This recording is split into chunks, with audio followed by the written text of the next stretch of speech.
फूल का बेटा है ये, छोटा सा। अच्छा दिख रहा है? कहा है आस्था वालों, दिखाओ तो सही, दिखाओ जरा बाजू में, और थोड़ा सा पास कर दो तो सबको नजर आ जाएगा। ठीक गया? शंख पुष्पी, अपारिजात भी बोला जाता है इसको। ठीक है?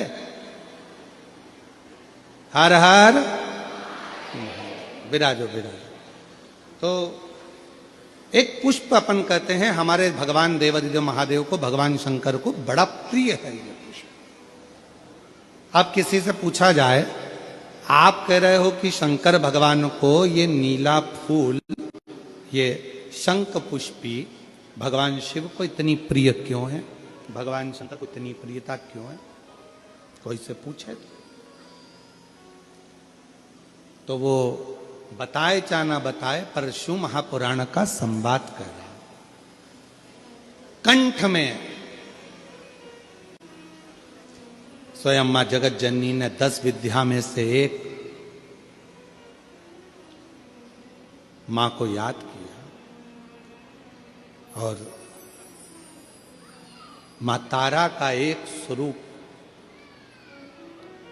मां सरस्वती के रूप में विराजमान हो गया।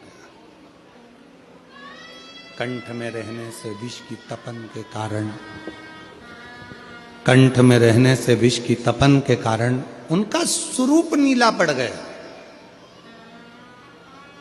और जब उनका स्वरूप नीला पड़ गया तो भगवान देवादिदेव महादेव ने कहा, सुनो पार्वती, संसार के लोग, भूमंडल में रहने वाला यदि कोई भी मानव जिसकी विवेकता, बुद्धि, विचार, सोच, ज्ञान थोड़ा सा भी अगर उसमें कम है, तो वो नील सरस्वती का यदि आवाहन करे, मां नील सरस्वती स्तोत्र का पाठ करे, मां नील सरस्वती की स्मरण करे, तो उसकी विवेक, उसकी बुद्धि तीव्र होती है, श्रेष्ठ होती है। और सुनो पार्वती, यदि मान लो कोई मान नील सरस्वती का स्तोत्र का पाठ नहीं कर पाए, आराधना नहीं कर पाए, साधना नहीं कर पाए, स्मरण ना कर पाए, अगर कोई बच्चा एक शंख पुष्पी पुष्प को समर्पित कर कर जलाधारी पर, और 1 लोटा जल यदि वो समर्पित करता है, और उस जल का आचमन कोई बच्चा नित्य प्रति करता है, तो वो बच्चा धीरे धीरे विद्वत्ता धारण करता ही जाता है। जो याद करता है वो भूलता नहीं। ये मां नील सरस्वती की कथा है।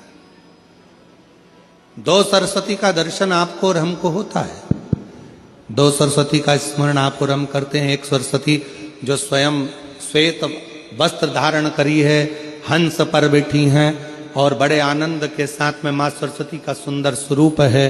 पर एक सरस्वती ऐसी हैं जो नीला उनका स्वरूप है, और नील सरस्वती के रूप में उनकी पूजन होती है। मां नील सरस्वती महाराज,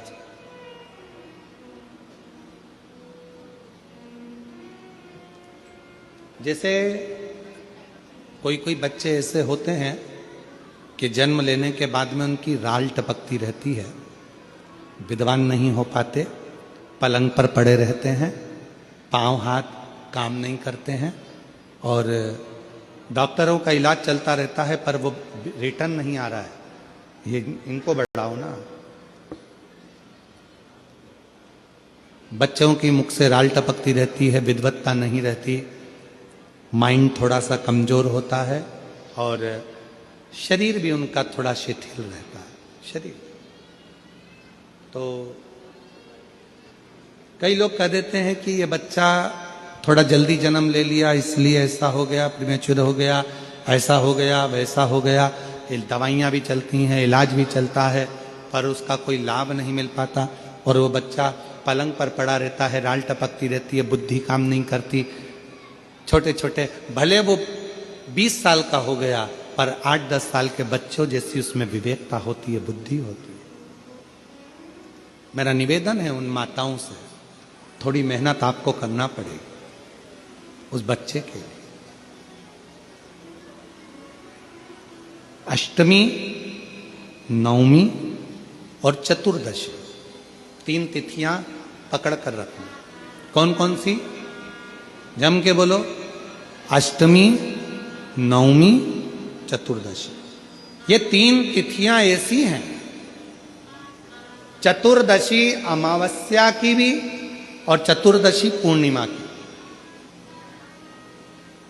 अष्टमी नवमी अमावस्या की भी और अष्टमी नवमी पूर्णिमा की। ये वो तिथियां हैं जिन तिथियों में मां नील सरस्वती का स्तोत्र का पाठ कर कर एक शंख पुष्पी पुष्प, एक अपरिजात का पुष्प जलाधारी पर रखकर 7 बार अगर जल का पात्र से जल चढ़ाया जाए और उसी जल को कटोरी में झेल लिया जाए, उस जल को 3 दिन तक लगातार यदि सुबह दोपहर शाम रोज उस बच्चे को देना चालू करिए, उसके हाथ पैर भी काम करना प्रारंभ करेंगे, उसकी बुद्धि भी काम करना प्रारंभ करेगी।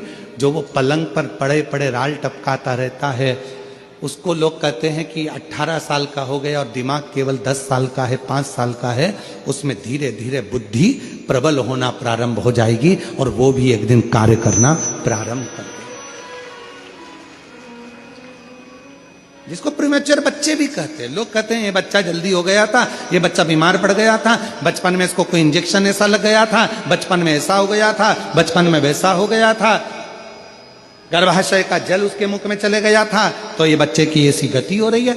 उस बच्चे के लिए अगर आपके आसपास के क्षेत्र में भी कोई बच्चा ऐसा है तो उसको मां नील सरस्वती का स्मरण जरूर कराएं।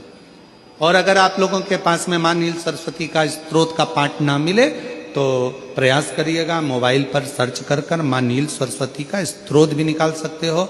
बाजार में से गीता प्रेस गोरखपुर की किताब में भी ला सकते हो, पढ़ भी सकते हो, घर में उसका स्तोत्र का पाठ भी कर सकते हो। मां नील सरस्वती स्तोत्र का स्मरण और बड़े भाव के साथ करें स्मरण। और कोई माताएं कह देती हैं, कोई बच्चा कह देता है मम्मी मुझे याद नहीं होता, याद करता हूं परीक्षा हॉल में जाकर भूल जाता हूं, मैं कुछ पढ़ता हूं बाद में जाके भूल जाता हूं, स्मरण में नहीं रहता। तो उनसे भी निवेदन है, आप मां नील पाठ नहीं पढ़ सकते, स्तोत्र नहीं कर सकते, संस्कृत में नहीं पढ़ सकते, तो मां नील सरस्वती के नाम से अष्टमी नवमी और चतुर्दशी के दिन एक शंख पुष्पी पुष्प को, नीला कलर का जो फूल होता है बेल में लगा होता है, जो शिव जी को अति प्रिय होता है, उस पुष्प को आप जलाधारी पर रख दीजिए। जलाधारी जानते हो ना सब लोग, शिवलिंग पर नहीं, जलाधारी पर रख दीजिए और जल चढ़ाना 7 बार प्रारंभ करिए। बाबा देव अधिदेव महादेव आपको याददाश्तता में प्रबर करेगा।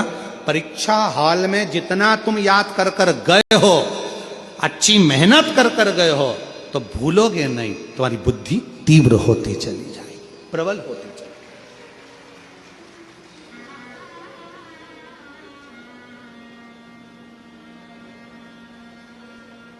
आजकल आयुर्वेद में आप लोग अगर आयुर्वेदिक दवाइयाँ लेते होंगे, आयुर्वेद वालों के पास यदि जाते होंगे, तो वो भी अगर बच्चा पढ़ने में कमजोर है, बुद्धि से कमजोर है, तो उसको शंख पुष्पी की चाय पीने का भी कहते हैं। बाजार में आती होगी शायद, है भैया कह रहे हैं कि बाजार में वो चाय भी मिलती है, नीली चाय। महाराज याददाश्ता के लिए, उसको प्रबर करने के लिए लोग शिव कथा कर रही है। कौन सी सरस्वती? जम के बोलो, जम के जरा, पूरा तो नाम बोलो, मां नील सरस्वती। तुमने डायरेक्ट कह दिया नील सरस्वती। मां कौन लगाएगा? मां है ना अपनी, तो उसका संबोधन पूरा होना चाहिए। कौन सी सरस्वती? मां नील सरस्वती का स्मरण सुख देता, आनंद देता।